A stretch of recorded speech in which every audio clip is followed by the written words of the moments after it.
Bevor wir in die Berge fahren, fahren wir ins Krankenhaus. Wir müssen die Verletzung an Björns Bein kontrollieren lassen. Wir sind Nomaden. Wir sind frei. Zu Hause auf der Straße. Leben in der Natur. Zu viert in unserem VW-Bus T3. Die Welt ist ein Wunder.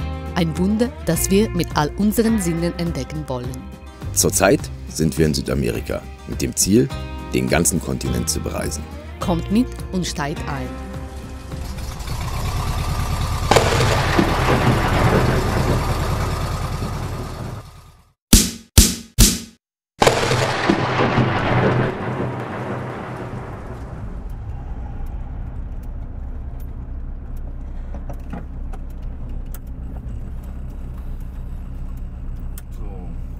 Bongo. Ja, Let's try the hospital in Puerto Natal. genau. Also jetzt probieren wir das Krankenhaus in Chile aus. Ich echt andere Hobbys. Auf jeden Fall sind wir da. Pass mitnehmen, Krankenkasse habe ich sowieso dabei. Handy nehme ich mit rein, ne? Noch irgendwas anderes? Ja. Und deine Pierna. Genau, und mein Bein. Ja, ich hoffe, dass es schnell geht. Also, auf geht's.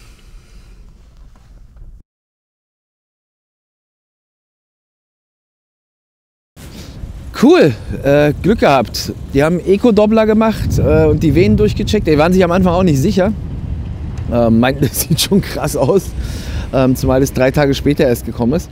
Aber ich habe mir mit dem scheiß Ast, den ich da geschnitten habe, mit diesem Baumstamm, halt eine Ader kaputt gemacht. Und die Ader hat komplett ins Bein eingeblutet.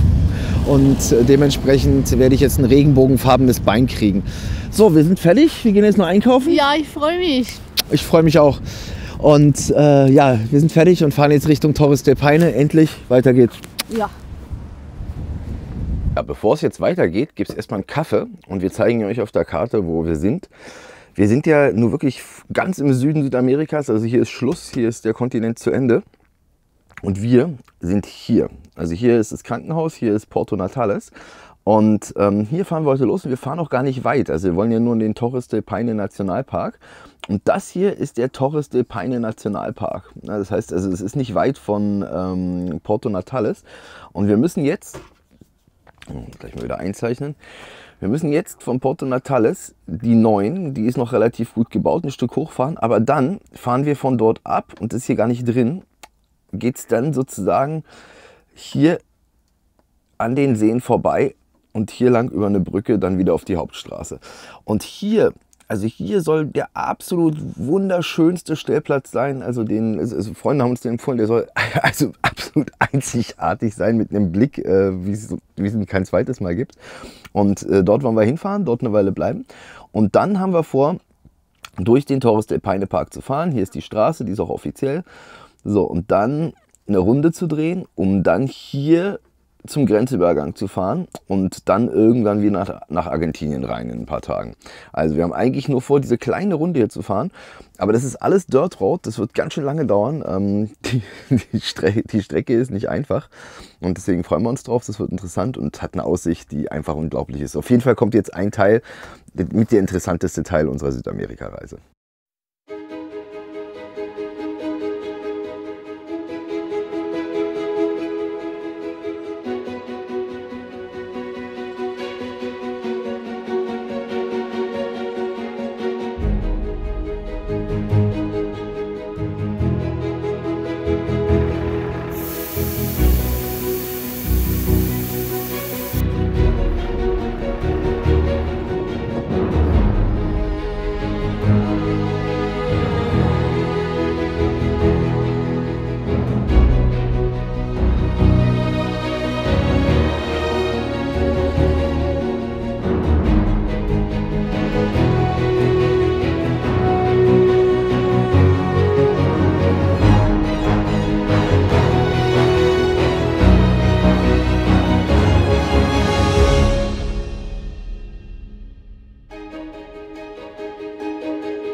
fast geschafft.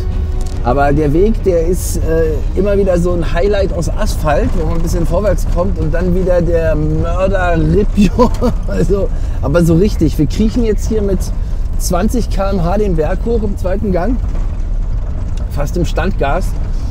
Weil es ist echt, also jede einzelne Welle hat so 5 cm, würde ich sagen. Und die sind halt also wie Meeresgrund, kann man schon fast sagen. Und musst halt arschlangsam fahren. Aber die Landschaft, die ist so wunderschön. Türkisfarbene Seen, am Horizont die schneebedeckten Berge. Jetzt ist alles voller Wald. Das ist schon total toll. Also auch das Fahren macht Spaß. Wir fahren halt voll langsam. Wir haben überhaupt keinen Zeitdruck. Warum sollen wir uns hier stressen und hier, also die Griechen wollte ich schon, die Griechen! Nein, die Chilenen, die knallen hier schon zeitweilig mit, ich würde sagen 60 km/h lang, wir 25 und mehr habe ich auch gar keinen Bock. Schließlich haben wir Jetzt kommt der Asphalt. ja, es kommt wieder Asphalt, guckt mal da, es kommt Asphalt. Wenn Asphalt kommt, dann ist wieder so richtig schön, Achtung. Eine absolute Ruhe. Da kann man auch mal wieder ein bisschen Gas geben. Aber auf dem Ripio geht es halt nicht. Jetzt sind es noch 9,5 Kilometer. Oh, krass eine Aussicht. Alessandra, guck mal da. Dreh mal dahin bitte. Das ist so krass. Das ist eine unglaubliche Landschaft. Wunderschön. Absolut einzigartig. Und trotzdem 4G-Abdeckung. Ne? Das ist ja das Allerkrasseste. Wir haben hier Internet. Es kommen gerade die ganzen Nachrichten rein. Ja, also noch 9,5 Kilometer. Und dann sind wir an dem Ort, an den wir hinwollen. Ich glaube, ich muss hier mal anhalten. Wir müssen hier mal ein Foto machen. Das ist echt zu schön. So, dann sind wir da. Und dann schlagen wir mal für 3 Tage unser Camp auf, weil wir brauchen mal ein bisschen Ruhe und nicht durchgehend diese Fahrerei.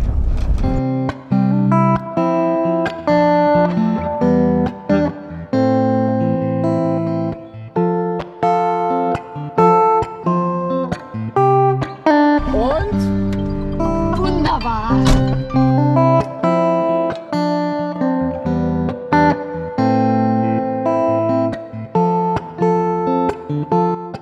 Ja, die letzten Meter, die sind jetzt echt ausnahmsweise mal richtig Offroad, also überhaupt gar nicht mehr Road. Hier geht es einfach über die Wiese. Ja, man sieht schon, hier sind einige schon lang gefahren. Die Aussicht ist der mega Knaller. Hey Babe. Hey. Also die Aussicht ist echt super schön. So, und jetzt geht's hier über die Wiese, geradeaus zum Stellplatz.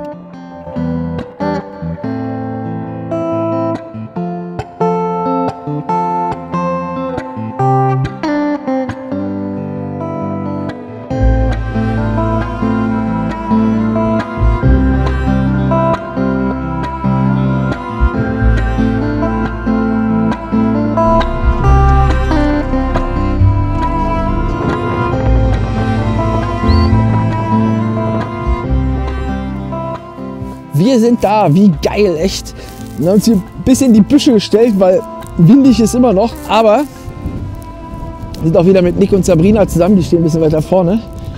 Aber guckt euch das mal an, wo wir sind. Der wahrscheinlich schönste Stellplatz, also einer der schönsten Stellplätze in ganz Südamerika. Das ist echt richtig fett. Wiese bis zum Fluss. Hier unten fließt der türkisfarbene Fluss.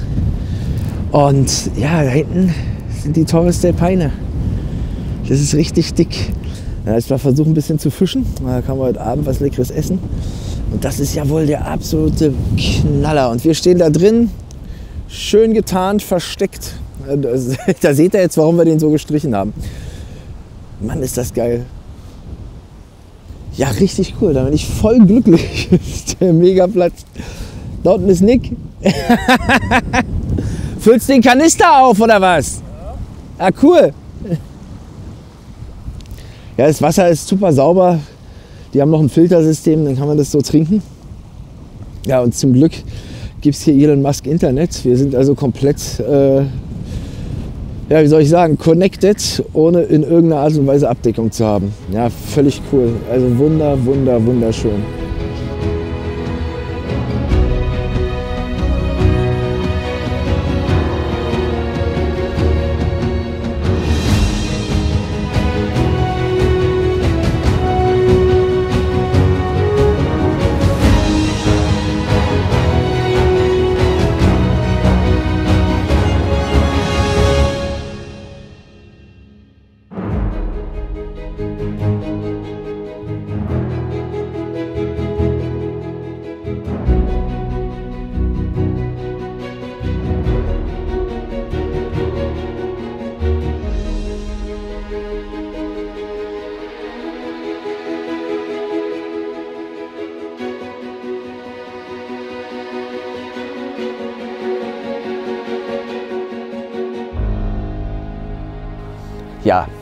den ganzen Tag gesucht, alles durchsucht, alles, wirklich komplett alles. Also wirklich alles. Wir haben die Box auseinandergenommen, das Dach hinten, den Kofferraum, alle Schränke, jede Ecke, unser gesamtes Ersatzteillager, alles. Ich habe die Rolle nicht gefunden. Es gibt keine Rolle und wir sind so fett hier am Fluss. Das ist so cool. Wir sind so nah an dem Wasser dran. Das Wasser ist absolut klar. Ich habe die Rolle nicht gefunden. Das ist die für die Angel und dementsprechend kann man noch nicht angeln. Jetzt ist zum Glück, Nick hat noch eine Angel und wir haben noch einen Land Rover hier stehen, der hat auch eine Angel. Ja, jetzt halten wir die beiden mal da rein und versuchen da was rauszuholen, weil das wäre natürlich der Knaller als frischer Fisch. Und man kann daraus, ich glaube Ceviche heißt das, machen, wenn man keinen Bock hat, den zu kochen. Und zwar wird er dann roh gegessen, ja? Einfach aufgeschnitten, in kleine Stücken, Zitronensaft drüber, ein bisschen Zwiebeln drüber, Salz, Pfeffer. Und richtig lecker, weil der kommt ja gerade aus dem Fluss. Da braucht man sich ja darüber keine Gedanken machen, dass der gut durchgekocht ist. Ja, mal schauen, ob wir das rausholen. Und wenn nicht, kaufe ich mir im nächsten Ort eine neue Rolle. Weil jetzt geht's los mit den ganzen Flüssen und jetzt keine Angel zu haben, wäre wirklich blöd. Ja, das Coole ist, dass die Angel total klein ist. Das Blöde ist, dass wir so einen Gegenwind haben. Und da ist es natürlich ziemlich schwierig, den Fisch hier, den Köder weit rauszubringen. Letztlich gesehen ist der große Fisch natürlich, ob der jetzt in der Mitte vom Fluss ist oder wie auch immer, kann ich ja nicht sagen. Aber auf jeden Fall kommen wir nicht weit raus. Nur in der Mitte, die war schon ziemlich eingerichtet. Ja, ich weiß. Das Vorfach.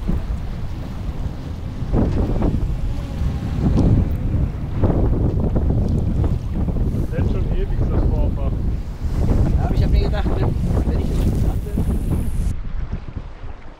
dann kann ich auch mal.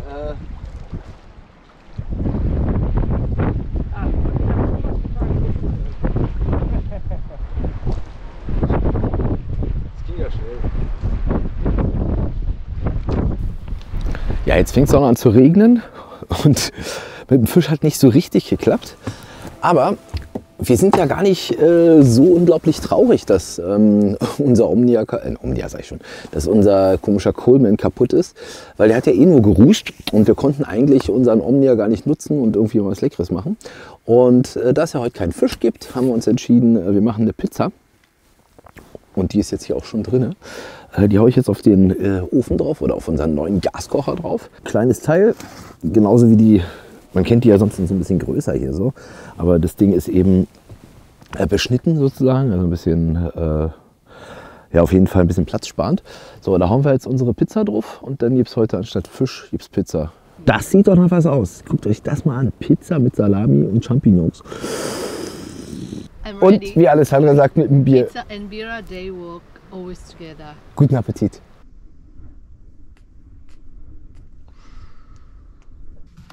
Wilma hat so total wenig gegessen.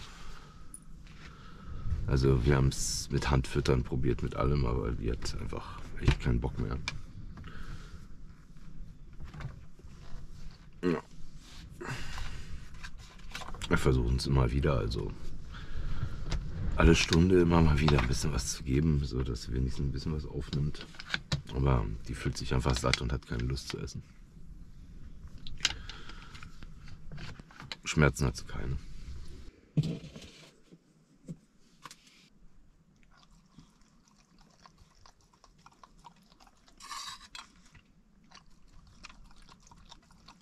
Ja, zum Glück ist Wilma echt cool. Ja. Cool. Mali, ja. Guten Morgen. Haben wir gut gepennt, ey. Voll schön. Ja. So absolut ruhig hier. Man hört hier nichts. Das ist einzigartig schön. Im Hintergrund der Fluss und ja, wir kriegen hier Besuch jeden Morgen. Ich weiß nicht, ob ihr das sehen könnt hier. Ist alles voller Pferde und die kommen immer näher ran, die haben immer weniger Scheu, das ist total schön. Hört man morgens, wird man davon geweckt. Und die liegen auch da hinten und pennen. Ja, also ganz tolle Szene. Wilma will schon wieder nichts essen. Wilmi, geh mal dahin, los, geh mal zu Mama. Na los, komm. Wir geben ihr Hühnchenfleisch, wir geben ihr wirklich Dinge, die sie normal liebt. Und sie isst sie einfach nicht mehr. Wir können machen, was wir wollen. Auch hier Leberwurst. Leberwurst pur funktioniert. Aber Hühnchenfleisch isst sie nicht mehr. Ja, ist halt so. Gut, zum weiteren Plan. Wir werden heute Abend irgendwann hier losfahren und Richtung Torres del Paine Eingang fahren. Die sind von 6 bis 8 Uhr besetzt. Wir fahren da vor 6 rein, weil der Eintrittspreis, der ist 35 € pro Kopf. Aber wir wollen da gar nicht wandern gehen. Wir können ja gar nicht wandern gehen wegen der Wilma und wir dürfen die Hunde da auch nicht rausnehmen. Also wir können nur im Auto sitzen und wir fahren einfach nur eine 48 Kilometer lange Straße durch den Park durch, um dann wieder nach Argentinien zu kommen. Am Nordausgang werden wir stehen bleiben und Alessandra kann ein bisschen wandern gehen und dann zahlen wir für sie auch einen Eintritt. Aber da ich da nur einmal durchfahre, habe ich keine Lust, 35 € zu zahlen und dann fahren wir eben rein, bevor jemand an der Kasse sitzt. Ja, so ist der Plan. Dementsprechend werden wir heute Abend hier aufbrechen. Aber jetzt machen wir uns erstmal ein schönes Frühstück und starten den Tag.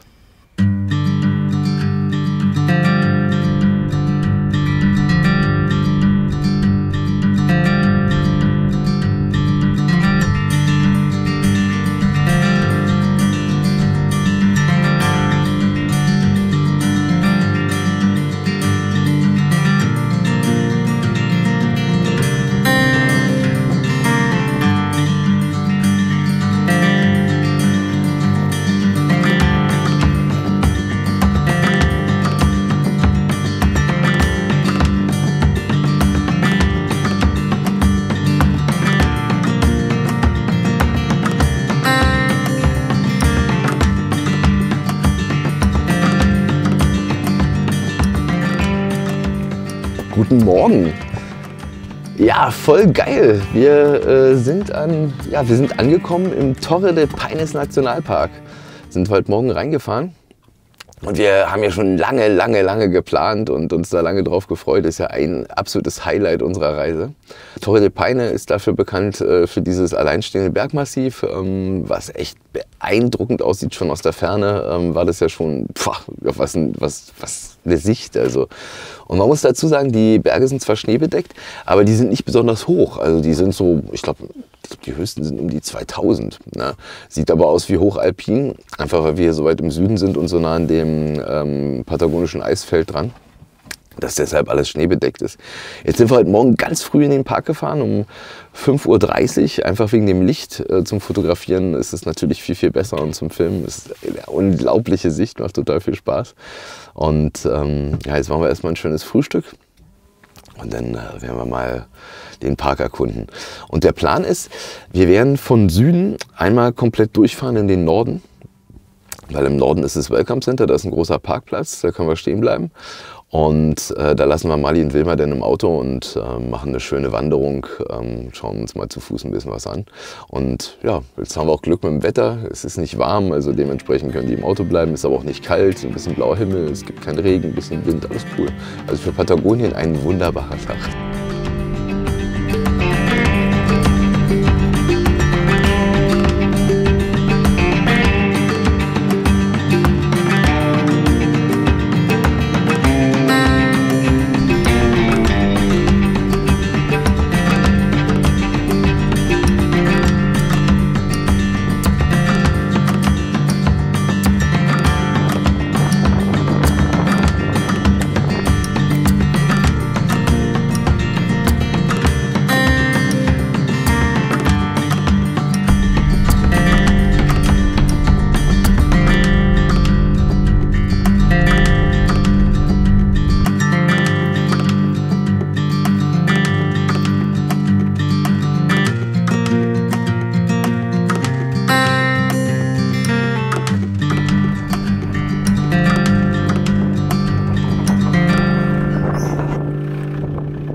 Wir sind ja heute Morgen total früh aufgestanden.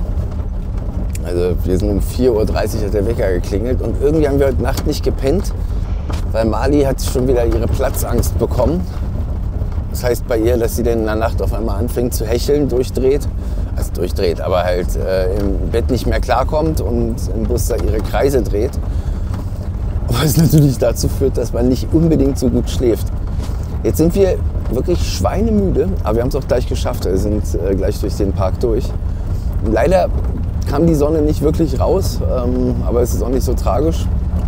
Wir haben morgen noch einen Tag und wir sind fast am Überlegen, ob wir einfach zu dem Nordparkplatz, also zu dem Welcome Center im Norden fahren. Da ist ein großer Parkplatz, da kann man auch stehen. Und ich glaube, wir packen uns da erstmal hin. Also entweder trinke ich jetzt 3 Liter Kaffee und ich werde dann irgendwie wach, oder wir hauen uns jetzt einfach mal eine Stunde aufs Ohr. Das geht auch. Naja, mal gucken. Oh, es ist schön. Auf jeden Fall, ja, Landschaft ist interessant, anspruchsvoll. Die Straße ist mega anspruchsvoll. Also nicht, weil man sie nicht fahren kann, sondern weil die, Achtung, so eine Rippelpiste hat, dass es nur noch wackelt. Naja, und so treiben wir uns jetzt langsam voran. Auf jeden Fall sind wir gleich da und dann gucken wir, was wir machen. Ja, jetzt sind wir Torre del Paines Welcome Center. Ach, ich mag sowas ja nicht. Ich hasse das wie die Pest. Also total voll, durchkommerzialisiert. Beispiele. 8 Euro kostet ein Sandwich. Also 8 Euro. Wir sind in Südamerika. 8 Euro ein Sandwich. Internet für 1 Stunde 10 Euro. Wifi, die haben da drin Wifi. 1 Stunde 10 Euro. Ich habe nicht mal 10 Euro auf einem Boot bisher bezahlt. Also selbst auf einer Fähre kostet es keine 1 Stunde 10 Euro. Ja, egal. Auf jeden Fall finde ich das alles so ein bisschen doof, aber ist auch egal. Ich muss beim Auto bleiben. Die Hunde dürfen nicht mehr auf dem Parkplatz sein, das wussten wir nicht. Wir dachten, dass der Park hier anfängt und der Eintritt ist aber vorher und die dürfen eigentlich hier gar nicht sein. So, jetzt haben wir aber geklärt, wenn sie im Auto sind, sagt jetzt auch keiner was. Ne, die sind ja auch nicht draußen, man sieht sie ja nicht. Und Alessandra geht jetzt hoch zu den Torres del Paine. Und ich kann eh nicht laufen, weil ihr habt es ja schon mitbekommen, ich habe mir ja mein Bein zerhämmert beim letzten Mal. Und das ist jetzt, ich würde sagen, 1,5 Wochen her. Und guckt euch das mal an, das sieht echt scheiße aus. Da ist immer noch die Beule, also ein Riesenbomb, das ist ein richtiges fettes Teil. Aber das ist überhaupt gar nicht das Problem. Guckt euch mal den Fuß an. Der ganze Fuß ist mega dick, alles blau. Und das tut echt von hier an bis hier unten weh. Und so richtig mit Laufen, also Bergsteigen, ist jetzt nicht, das lasse ich lieber. Das ist auf der anderen Seite genauso blau. Na gut, da sieht man es nicht so. Ja, so, also nicht rumleiden, ist ja auch nicht schlimm. Wilma kann eh nicht laufen. Also werde ich jetzt mit den Hunden im Auto kuscheln, mach's mir jetzt hier gemütlich, werde ein bisschen schlafen. Ich bin eh total müde vom früh aufstehen. Wow. Und hoffe, dass Alessandra heil in einem Stück wiederkommt. Na Wilmi, wir kuscheln jetzt. Na, wollen wir kuscheln? Na, wir kuscheln. Okay. Auch meine süße Wilma, guck mal da. Wilma, guck mal da. Guck mal da. Da in die Kamera. Ce la farà Alessandra a raggiungere la base di Torres del Paine? Ma sono 20 km, il sole va e viene, le nuvole sono tante, per ora le torri non si vedono perché sono coperte dalle nuvole, speriamo vada meglio. E Bjorn, Male e Vilma sono rimasti ovviamente nel van, quindi ci ritroveremo fra alcune ore, 6, 7, dipende. Primo obiettivo, rifugio cileno a 5,5 km più o meno dall'ingresso.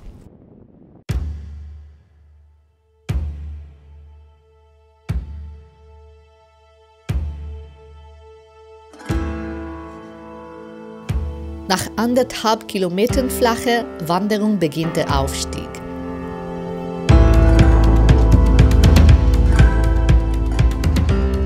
Von oben betrachtet wird die Landschaft zwischen Bächen und Bergen immer malerischer.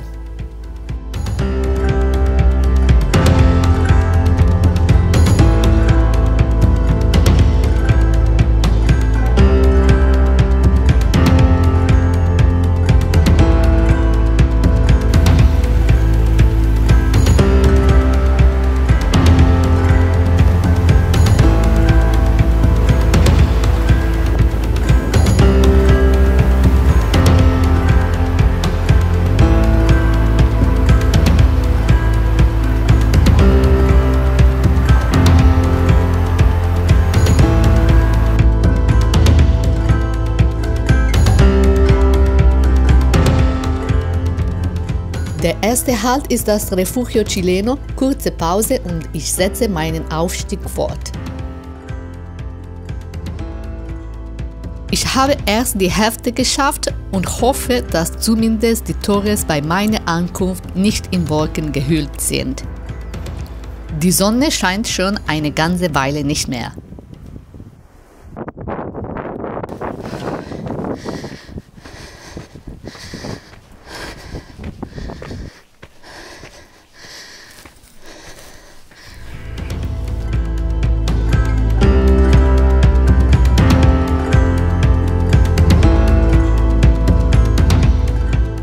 Bei der Ankunft ist die Aussicht spektakulär. Die Sonne beleuchtet die Granittürme und spiegelt sich im türkisfarbenen Wasser. Es ist schwierig, die Schönheit dieses Ortes mit Worten zu beschreiben.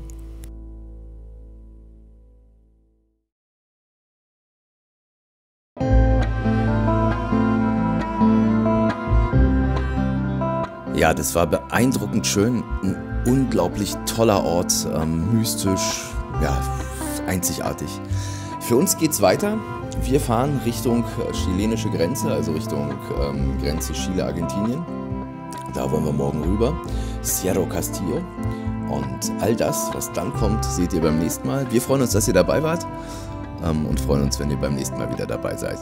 Ciao!